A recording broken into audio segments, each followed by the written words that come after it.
விஜய் காவேரியை திருமணம் செய்து கொள்ளச் சொல்லி அவர் வீட்டில் பெரியவர்கள் பெண் கேட்ட விஷயம் பெரும் குழப்பத்தில் முடிந்துள்ளது. காவேரி தன் அம்மாவிடம் விஜய்க்கு ஏற்கனவே திருமணமாகி குழந்தையும் இருக்கும்போது அவர் மனைவி உயிரோடு இருப்பதாக அவரே சொல்லும்போது நான் எப்படி அவரை திருமணம் செய்ய முடியும் என்று ஆவேசமாக கேட்கிறார். விஜயின் தாத்தாவும் சித்தியும் காவேரி வீட்டுக்குச் சென்று பெண் கேட்டது அவளுக்கு கடும் கோபத்தை ஏற்படுத்தியுள்ளது.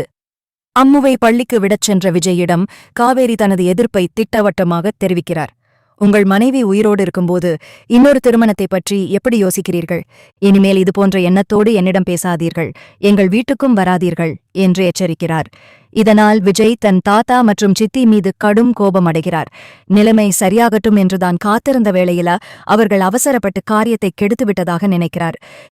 இதற்கிடையில் அப்பா மிஸ்ஸஸ கல்யாணம் செய்து கொண்டால் அவர் எப்போதும் தன்னுடன் வீட்டிலேயே இருப்பார் என்று ஆசைப்பட்ட அம்மு பள்ளியில் காவேரியிடம் இதை பற்றி பேசுகிறாள். ஆனால் காவேரி பெரியவர்கள் விஷயத்தில் நீ தலையிடக்கூடாது என்று அவளை அன்பாக கண்டித்து அனுப்பிவிடுகிறார். இதனால் மனமுடைந்த அம்மு தனக்கு மிஸ்ஸை பிடித்திருக்கிறது, ஆனால் மிஸ்ஸிற்கு தன்னை பிடிக்கவில்லை என்று அழுது கொண்டே விஜயிடம் சொல்கிறாள். வீட்டில் அம்மு அழுவதை பார்த்த விஜய் மீண்டும் தன் தாத்தாவை கடிந்து கொள்கிறார். குழந்தை முன்னால் எதை பேச வேண்டும் என்று விவஸ்தை இல்லையா? நீங்கள் அவசரப்பட்டு பெண் கேட்டதால்தான் இப்போது காவேரி என்னை தவறாக நினைக்கிறாள், அம்முவும் கவலையில் இருக்கிறாள் என்று சத்தம் போட்டுவிட்டு மிகுந்த மன உளைச்சலுடன் வீட்டிலிருந்து வெளியேறுகிறார். காவேரியின் மனக்கசப்பை மாற்ற விஜய் எடுக்கும் அடுத்த கட்ட முயற்சி பற்றி பார்ப்போம். விஜய் வீட்டை விட்டு வெளியேறிய பிறகு நேராக காவேரியின் பள்ளிக்குச் செல்கிறான்.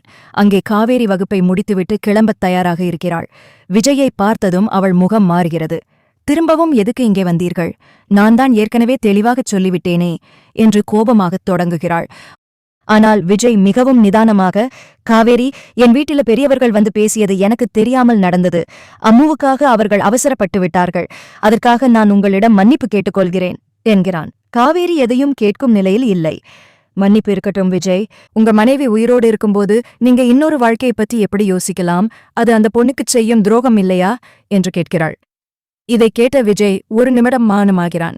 உண்மைதான் காவேரி, என் மனைவி உயிரோடுதான் இருக்கிறாள். ஆனால் அவள் எங்கே இருக்கிறாள், எந்த நிலையில் இருக்கிறாள் என்பது எனக்கு மட்டுமே தெரிந்த ரகசியம். அதை இப்போது என்னால் சொல்ல முடியாது. ஆனால் ஒன்று மட்டும் உறுதி, என் வாழ்க்கையில் அம்மூவுக்குப் பிறகு இன்னொரு இடம் உண்டு என்றால் அது உங்களுக்கு மட்டும்தான் என்று உருக்கமாகச் சொல்லிவிட்டு அங்கிருந்து நகர்கிறான்.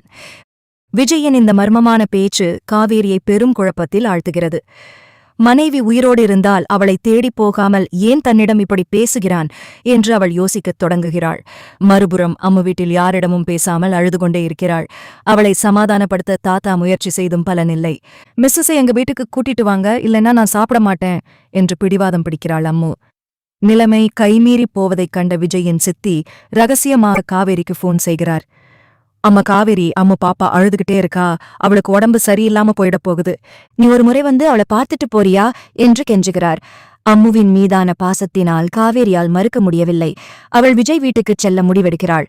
அங்கே அவள் போகும்போது விஜயின் மனைவி பற்றிய ஒரு பெரிய உண்மை அவளுக்கு தெரிய வரும் சூழல் உருவாகிறது. காவேரிக்கு தெரிய வரும் அந்த ரகசியம் என்னவாக இருக்கும் என்று பார்ப்போம். காவேரி அம்முவின் அழுகையை தாங்க முடியாமல் விஜய் வீட்டுக்கு விரைந்து வருகிறாள். அவளை பார்த்ததும் அம்மு ஓடிப்போய் கட்டிக்கொண்டு அழுகிறாள். மிஸ், நீங்க ஏன் என்கிட்ட பேச மாட்டேங்கிறீங்க? உங்களுக்கு என்ன பிடிக்கலையா என்று விம்மி விம்மி கேட்கிறாள். காவேரியின் மனம் உருகுகிறது. அவள் அம்முவை சமாதானப்படுத்தி அவளுக்கு உணவு ஊட்டிவிடுகிறாள். இந்தச் சமயத்தில் விஜயின் அறைக்குள் ஒரு புகைப்படம் இருப்பதை காவேரி எதேச்சையாகப் பார்க்கிறாள். அது விஜயின் திருமண புகைப்படம். அதில் இருக்கும் பெண்ணை பார்த்ததும் காவேரி அதிர்ச்சியில் உறைகிறாள். அந்த முகம் அவளுக்கு எங்கோ பார்த்தது போலத் தோன்றுகிறது. ஆனால் முழுமையாக ஞாபகம் வரவில்லை. விஜய் அறைக்குள் நுழையும்போது காவேரி அந்த புகைப்படத்தை பார்த்துக் கொண்டிருப்பதை கவனித்து விடுகிறான். அவன் முகத்தில் ஒருவித பதற்றம் தோற்றிக் கொள்கிறது. காவேரி, இங்க என்ன பண்றீங்க என்று சற்று அதிகாரமான குரலில் கேட்கிறான். காவேரி உடனே, உங்க வைஃப் இவங்க இப்போ எங்க இருக்காங்க, ஏன் உங்களோட இல்ல என்று நேரடியாகவே கேட்கிறாள். விஜய் ஒரு பெருமூச்சு விட்டுவிட்டுச் சொல்கிறான். அவள் உயிரோடுதான் இருக்கிறாள் காவேரி, ஆனால் அவள் ஒரு விபத்தில் தன் பழைய நினைவுகளையெல்லாம் இழந்துவிட்டாள். அவளுக்கு இப்போது நானோ அம்முவோ யார் என்றே தெரியாது. அவளைத் தேடிப் போனால் அவளுடைய இப்போதைய வாழ்க்கை பாதிக்கப்படும் என்று பயந்துதான் நான் விலகியிருக்கிறேன். இதைக் கேட்டதும் காவேரிக்கு தலை சுற்றுகிறது. அப்படியானால் அந்த பெண் இப்போது எங்கே இருக்கிறாள் என்று அவள் கேட்கும் முன்பே விஜயின் தாத்தா அங்கு வருகிறார். அவர், காவேரி, அந்த பெண் வேறு யாரும் இல்லை, நீதான் என்று ஒரு குண்டை தூக்கிப் போடுகிறார். காவேரி திகைத்து நிற்கிறாள். அவளுக்கு சிறு வயதில் ஏற்பட்ட ஒரு விபத்தும் அதன் பிறகு அவளுடைய அம்மா அவளை வேறு ஊருக்கு அழைத்துச் சென்றதும் மெல்ல நினைவுக்கு வரத் தொடங்குகிறது. ஆனால் விஜயை அவள் ஏன் அடையாளம் காணவில்லை? அந்த புகைப்படத்தில் இருப்பது உண்மையில் காவேரிதானா அல்லது அவளைப் போலவே இருக்கும் வேறொருவரா? காவேரியின் கடந்த கால ரகசியமுடையப் போகிறதா என்று பார்ப்போம். தாத்தா சொன்னதைக் கேட்டு காவேரி நிலைகுலைந்து போகிறாள். என்ன சொல்றீங்க தாத்தா? நான் தான் விஜய் சாரோட வைஃபா? இது எப்படி சாத்தியம்? எனக்கு எதுவுமே ஞாபகம் இல்லையே என்று பதற்றத்துடன் கேட்கிறாள். அப்போது விஜய் குறுக்கிட்டு, தாத்தா, இப்போ எதுக்கு இதையெல்லாம் சொல்லிட்டு இருக்கீங்க? அவங்களுக்கு ஏற்கனவே உடம்பு சரியில்லை. இப்போ இதையெல்லாம் சொன்னா அவங்க மனநிலை இன்னும் மோசமாகும் என்று தடுக்கிறான். ஆனால் காவேரி விடுவதாக இல்லை. இல்ல விஜய், எனக்கு உண்மை தெரிஞ்சாகணும். அந்த போட்டோவில் இருக்கிறது நான் தானா? அப்போ எங்க அம்மா ஏன் என்கிட்ட எதையும் சொல்லல? அம்மு என்னோட மகளா என்று அடுக்கடுக்கான கேள்விகளை எழுப்புகிறாள். அம்முவும் அங்கே வந்து, மிஸ், நீங்க தான் எங்க அம்மாவா? அப்போ இனிமே எங்க கூடவே இருப்பீங்களா என்று ஏக்கத்துடன் கேட்கிறாள். விஜய் மெதுவாக உண்மையைச் சொல்லத் தொடங்குகிறான். ஆமாம் காவேரி, நீயும் நானும் காதலிச்சு கல்யாணம் பண்ணிக்கிட்டவங்கதான். அம்மு பிறந்த சில வருஷத்துல ஒரு பெரிய கார் விபத்து நடந்துச்சு. அதுல உனக்கு தலையில பலமான அடிபட்டு பழைய நினைவுகள் எல்லாம் சுத்தமா அழிஞ்சு போச்சு. உன்னோட அம்மா நீ என்னோட இருந்தா உன் உயிருக்கு ஆபத்துன்னு நினைச்சு உன்னை வேற ஊருக்கு கூட்டிட்டு போயிட்டாங்க. நானும் உன்னோட நிம்மதிக்காக தூரமா நின்னு பாத்துக்கிட்டேன். காவேரிக்கு தலை பாரமாகிறது. சின்ன சின்ன மின்னல்கள் போல சில காட்சிகள் அவள் கண்ணெதிரே வந்து போகின்றன. ஒரு பாப்பா அழும் சத்தம், விஜயின் சிரிப்பு, ஒரு விபத்தின் சத்தம், எல்லாம் குழப்பமா இருக்கிறது. அப்போ சாரதா அம்மாவுக்கு இதெல்லாம் தெரியுமா என்று கேட்கிறாள். தெரியும் காவேரி, அவங்கதான் உன்னை பத்திரமா பாத்துக்கிட்டாங்க.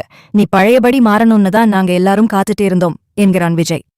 திடீரென்று காவேரிக்கு தன் அம்மா சாரதாவிடம் பேச வேண்டும் என்று தோன்றுகிறது. நேராக வீட்டிற்குச் சென்று தன் அம்மாவிடம் நியாயம் கேட்கிறாள்.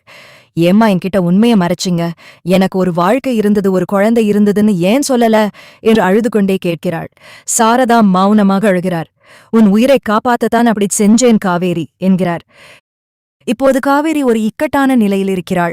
அவளுக்கு உண்மைகள் தெரிந்தாலும் உணர்வு பூர்வமாக விஜயையும் அம்முவையும் தன் குடும்பமாக ஏற்றுக்கொள்ள இன்னும் அவகாசம் தேவைப்படுகிறது.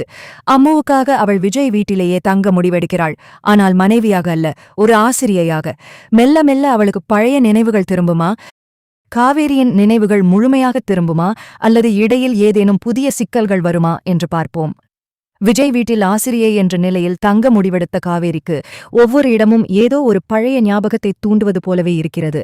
அவளை மிஸ் என்று கூப்பிடாமல் மெல்ல மெல்ல அம்மா என்று அழைக்கத் தொடங்குகிறாள்.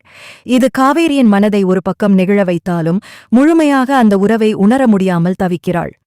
ஒரு நாள் மாலை காவேரி விஜயின் பழைய அலமாரியை அடுக்கி வைக்கும்போது ஒரு டைரி கீழே விழுகிறது. அதை எடுத்துப் பார்க்கும்போது அதில் விஜய் மற்றும் காவேரியின் திருமண புகைப்படங்கள், அம்மு பிறந்தபோது எடுத்த புகைப்படங்கள் என அனைத்தும் வரிசையாக இருக்கின்றன. ஒவ்வொரு புகைப்படத்தின் பின்னாலும் விஜய் உருக்கமாக சில வரிகளை எழுதியிருக்கிறான். நீ என்னை மறந்தாலும் உன் நினைவுகளோடு நான் வாழ்வேன். இந்த வரிகளை பார்த்ததும் காவேரியின் கண்களில் கண்ணீர் வழிகிறது. அப்போது அங்கே வரும் விஜய், காவேரி, எதையும் கட்டாயப்படுத்தி ஞாபகப்படுத்திக்காதீங்க. அது உங்க உடல்நிலையை பாதிக்கும். நீங்க எங்க கூட இருக்கிறது மட்டுமே எனக்கு போதும் என்கிறான். காவேரி மெதுவாக அவனிடம் கேட்கிறாள். விஜய், அன்னைக்கு விபத்து நடந்தப்ப என்ன நடந்துச்சு? எனக்கு ஏதோ ஒரு சத்தம் மட்டும் அடிக்கடி கேட்டுட்டே இருக்கு. விஜய் அந்த விபத்தை பற்றி சொல்லத் தொடங்குகிறான். அப்போதுதான் தெரிய வருகிறது, அந்த விபத்து தற்செயலாக நடந்தது அல்ல, யாரோ திட்டமிட்டுச் செய்தது என்பது.